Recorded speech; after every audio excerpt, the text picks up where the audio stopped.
ওই আওয়ামী লীগ ছিল না, কুত্তা লীগ, আওয়ামী লীগকে আমি কুত্তা লীগ বলবো। এখন বলতে পারো কুত্তা লীগের জন্য হয়েছে কি আমাদের লাইফটা পুরো ধ্বংস।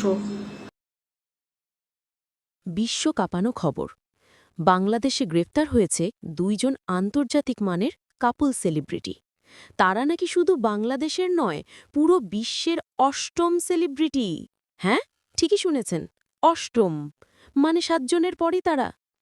তাদের জনপ্রিয়তা এত বেশি যে গুগলেও সার্চ দিলে গুগল বলে, ভাই একটু সময় দেন, আমিও খুঁজে দেখি।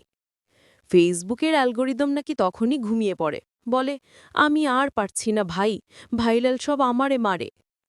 কিন্তু সবচেয়ে আশ্চর্যের বিষয় হল, আমি, আপনি, এমনকি দেশের 18 কোটি মানুষ, কেউ তাদের চিনে না। এমন প্রতিভা দেশে ছিল, অথচ আমরা জানতামই না। এটাই আমাদের জাতীয় ব্যর্থতা। প্রতিভা আছে, খবর নাই। এই 2 সেলিব্রিটি নাকি দিন-রাত দেশের জন্য আহ ওহ ইস করে রেমিটেন্স আনত। তাদের পরিশ্রমে ডলার ওঠে, তাদের চিৎকারেই নাকি ডলারের দাম টিকে থাকে। অর্থনীতিবিদরা বলেন, যদি ওরা 3 দিন পারফর্ম না করে, রিজার্ভে হালকা কম্পন লাগে। একজন প্রতিবেশী বললেন, আমরা তো ভাবতাম ওরা ইউটিউবার, সারা রাত আলো জেলে কিছু করে, সকালে দেখি দেশের নাম বিদেশে উজ্জ্বল করছে।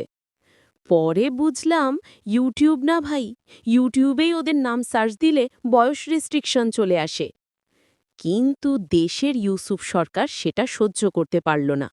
তারা বলল, দেশপ্রেম এত সহজ না, আহ ও দিয়ে দেশ চলে না। তারপর অভিযান শুরু হলো, ভিডিও কাটা, এডিটিং, মিক্সিং, স্ক্যান্ডল সব। যারা ছিল দেশের হিরো, তারা হয়ে গেল অপরাধী। একজন পুলিশ অফিসার বলেন, স্যার, প্রমাণ বাক্সে 3 ঘন্টা ধরে শব্দ শুনেছি, এখন কানে বাঁশ বাজে। আদালতে বিচারক চশমা মুছে তাকিয়ে বললেন, তোমরা কেন দেশের জন্য এত রেমিটেন্স আনলে? দেশে টাকা ঢোকানো এখন অপরাধ জানো না? কাপল চোখে পানি নিয়ে দাঁড়িয়ে বলল, স্যার, আমরা অপরাধী না, আমরা শিল্পী, আমাদের শিল্পই দেশের অর্থনীতি। বিচারক গম্ভীর গলায় বললেন, এই শিল্প কি আবার অনলাইনে পাওয়া যায়? কোর্টে হাসির ঝড়, কিন্তু মাইক্রোফোন মিউট। তারপর আদালত একদম নিস্তব্ধ। 1 ফোঁটা রেমিটেন্সের কান্না গড়িয়ে পড়ল ডলারের নোটের উপর। পাশে এক পুলিশ চুপিসারে বলে উঠল, স্যার, এই কান্নারও ট্যাক্স দিতে হবে নাকি? এখন তাদের সেই আহ আর ও শব্দগুলো পুলিশের প্রমাণ বাক্সে বন্দী, আর তারা নিজেরা জেলের ভেতর।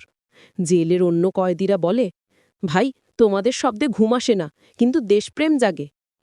বাইরে দেশের পতাকা উঠছে, আর ভেতরে তারা গান গাইছে, আমার আহ ওহে ভরা দেশটা ভালোবাসি ভাই, রেমিটেন্সের নামে জেল খাই।